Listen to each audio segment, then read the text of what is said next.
masarap banana raisin bread. Subukan nyo.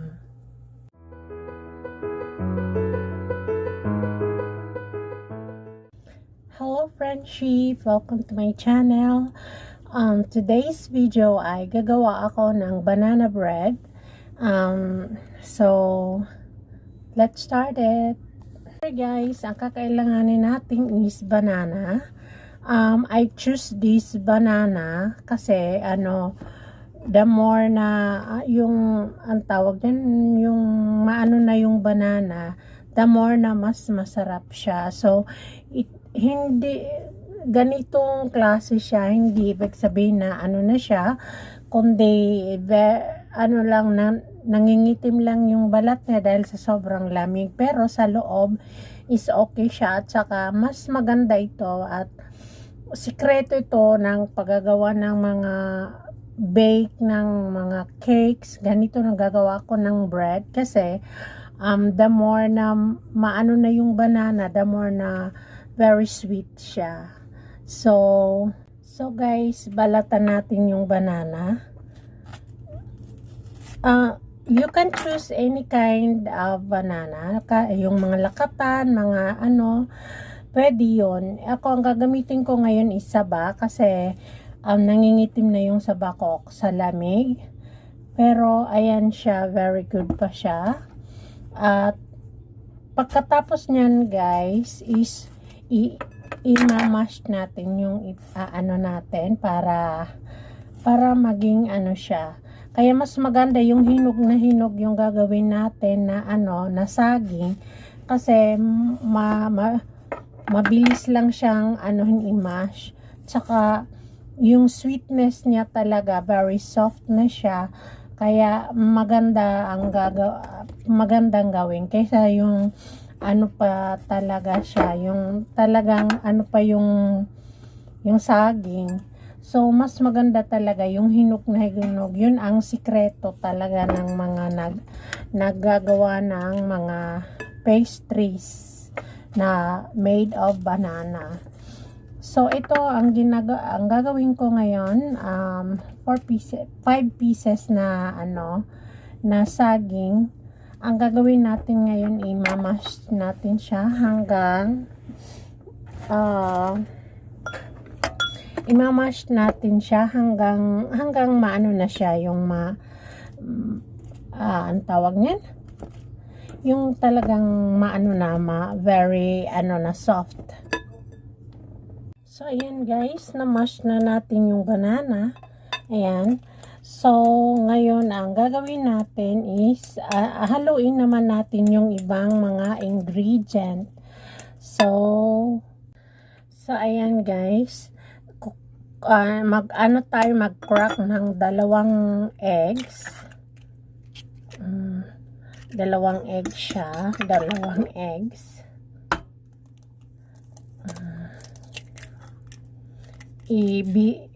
I-beat natin, batiin.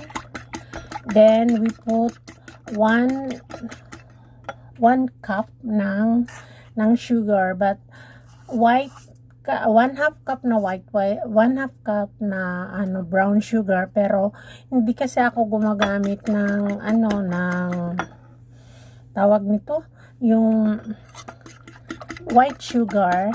So lahat brown. Ito may light brown ako at saka yung brown na brown. Ito yung gamit ko mga guys. So bali 1 cup. Ayan, 1 cup. 1 cup na sugar. So by the way guys, yung sugar dito ko ihahalo siya sa saging na natin, i-mash. Para kasi yung saging maano din yung tamis doon sa saging. Para So, lang natin dito siya para hanggang matunaw yung asukal. Tapos, iset aside na natin siya mga mga friendship. So dito naman mga friendship sa itlog, lalagyan natin siya ng 1/2 cup. So ito 1/2 evaporated milk ang ilalagay natin.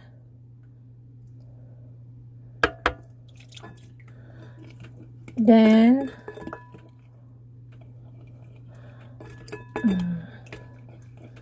1 tablespoon vanilla. Ito yung gamit kong vanilla.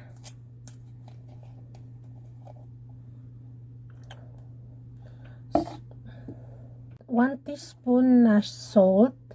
Tapos 1 teaspoon na vanilla. Then guys, kailangan natin ng anong tawag niyan? Kailangan natin ng butter na melted. So ayan guys, minelt ko na siya sa kawali. 1/2 cup siya na melted butter. So ayan siya mga friendship. Ihalo-halo natin siya. Then i-ano natin yung mixture ng banana, yung banana na ginawa natin kanina, paghalo natin. So ayan, paghaloan natin yung banana. Then i-ano natin yung flour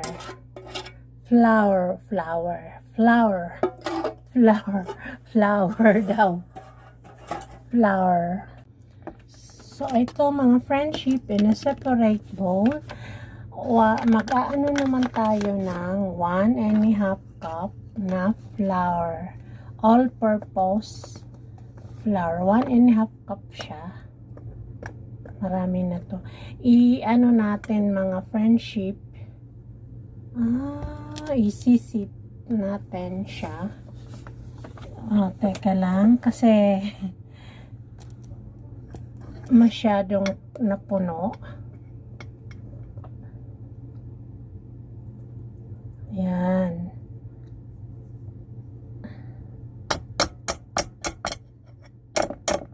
So, ayan. Iano natin dito sa strainer. Isip natin dito sa strainer.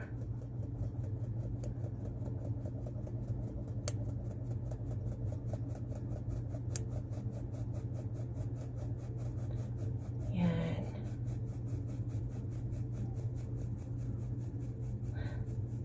Tapos friendship, kung meron kayong what do you call this? Cinnamon powder. Magandang lagyan natin to ng 1 teaspoon cinnamon powder. Ayan, tapos na. Then 1 teaspoon ng baking soda. Baking soda. Where is the baking soda? Dito pala. Dito yung baking soda. 1 teaspoon siya mga friendship.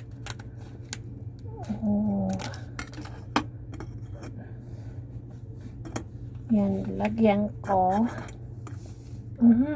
na ano na siya. Then lalagyan natin siya ng chocolate powder. Ayan, binuhos ko na lang doon yung chocolate powder para hindi makita ng junakis ko. Ayan.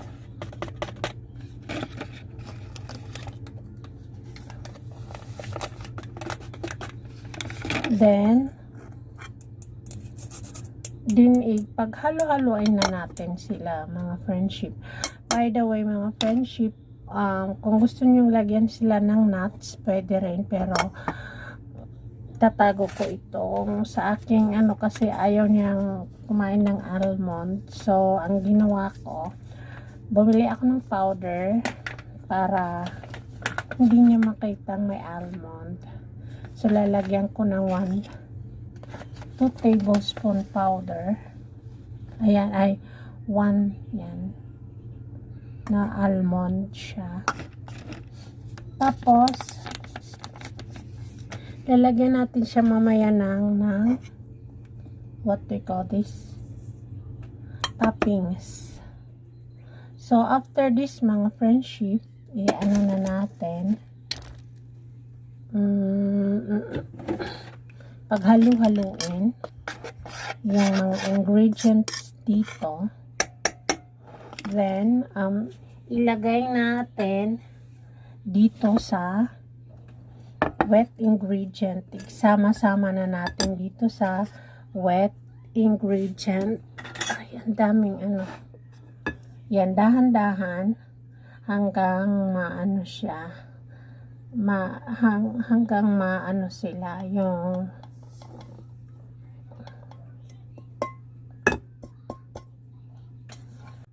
paghalo-haloin natin hanggang ma-mix silang lahat. Then, i-steam natin this thing. Hindi natin sila no oven tayo lagi. Well, yung iba kung gustong mag-oven, okay lang. Ito, i-steam ko siya mga friendship. So, kailangan mahalo natin to lahat at bago ilalagay natin sa tray. So,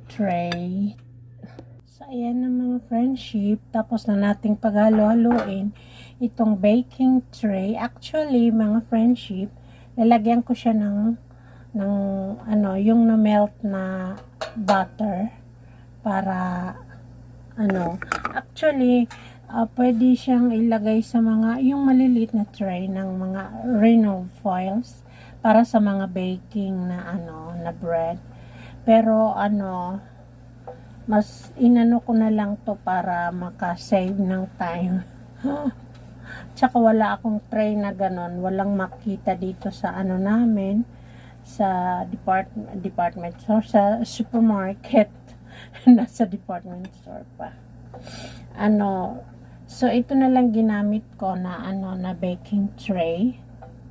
So yan, nalagyan ko na siya ng butter, na anuhan ko na siya, na applyan ng butter.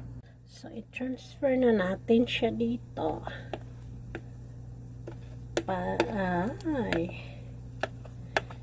Dapat chocolate chip siya. Ayan yung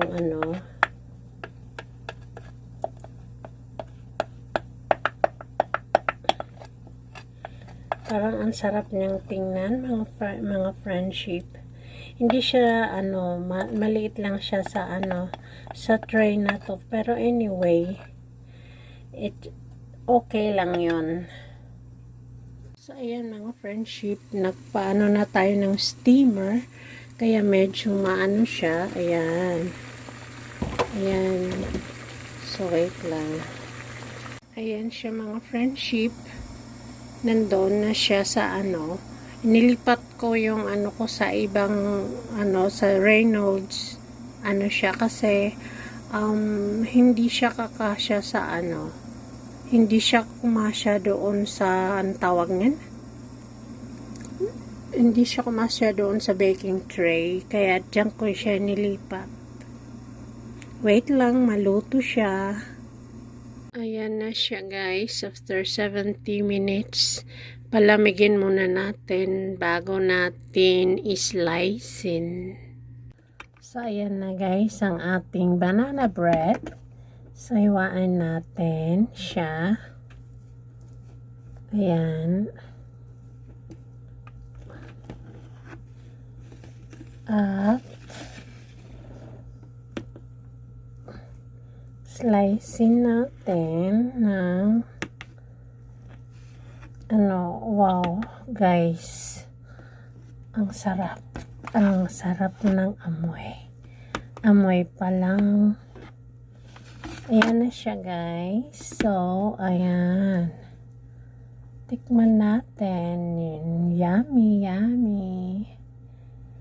Oh, tingnan nyo, tinapay na tinapay.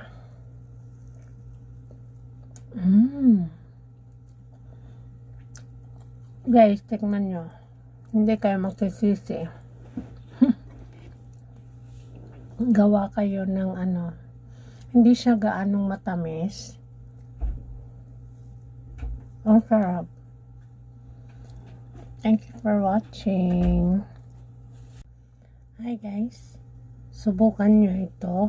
Banana bread. Masarap, malambot, at saka yung moisture niya. Di kayo magsisisi. At talagang pwede nyo rin itong ibenta. Let's watch.